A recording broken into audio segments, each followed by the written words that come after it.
confrontation and the injuries suffered by that Iraqi war veteran. NBC Bay Area's Jody Hernandez now joins us on the scene in Oakland tonight with both sides to the story regarding the injured war veteran. Jody. Raj, people have so much to be angry about, and right up at the top of the list, of course, are the injuries that Scott Olson suffered. You could see a tribute has been set up for the Iraq war veteran, and in just an hour from now, a candlelight vigil will be held for him. Now, within the hour, we got an update from Highland Hospital's chief of surgery. He says that Olson fractured skull, bruises to the brain, and has been experiencing seizures, but he is expected to make a full recovery. Now, he's young, and that's a big, big plus. His blood pressure and pulse and oxygen have been completely controlled. As soon as he seized it all, we immediately controlled that with medications. As soon as we thought he might have any difficulty at all breathing, we controlled that. So I think to the extent that we can control it, he's had optimal care. I would anticipate he will recover, yes. And of course, that is the news that Olson's friends and family have been hoping to hear. Now, one person who has been thinking nonstop about him is a young woman who went to his aid Tuesday night and helped him get out of harm's way. His military hat, I thought he would want it back. Claire Chadwick went to Highland Hospital to return the hat of Iraq war veteran Scott Olson, the former Marine who got hurt during Tuesday night's protest after witnesses say he got hit with a tear gas canister. So I ran over to him and I turned him over.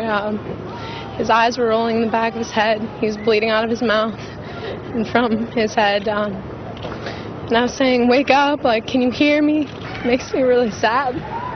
I moved here a month and a half ago from Dayton, Ohio. I'm only 20 years old, and I've never been so disappointed in my government. Chadwick says she can't get the image of what happened to Olson out of her head. She says the man who served 2 tours of duty doesn't deserve what he's suffering. I think that Scott Olson was a hero before Tuesday, and the fact that as a war veteran, he came to support this cause speaks volumes about him as a person. I didn't personally know him, but I'm honored that I was there to stand with him. Chadwick and others are angry at the mayor and the city. Olson's friends want a full investigation.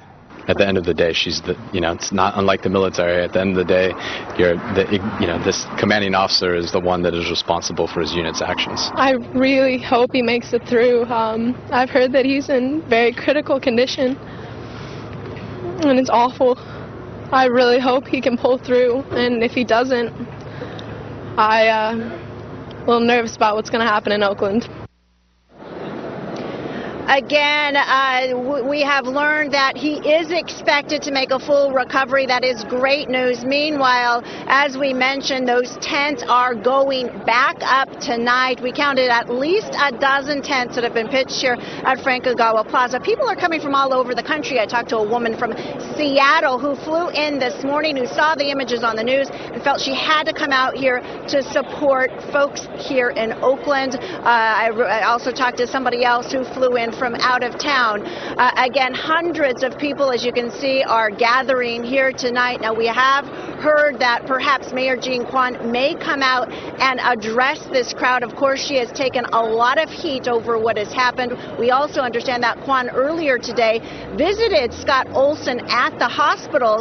She shook his hand and apparently he gave her a smile. Again, we are hearing reports that perhaps she will come out and talk to this crowd, but again, she is going to get an earful for certain because people are very angry again about what has happened here over the last few days. Reporting live in Oakland, I'm Jody Hernandez, NBC Bay Area News. Okay, Jody, thank you. Another interesting night ahead in Oakland regarding this Occupy Oakland protest. Well, new tonight at 6 o'clock, prosecutors say he's a man with high-end taste who doesn't want to pay. Today, Mark Lugo, the man of a string of art thefts coast to coast, pleaded guilty to stealing a Pablo Picasso sketch from a Union Square gallery back in July. As part of a plea bargain, other charges, including burglary, were dismissed. Police say they found 11 pieces of stolen art in Lugo's Trudeau's New Jersey apartment while investigating the Picasso theft from San Francisco. In a strange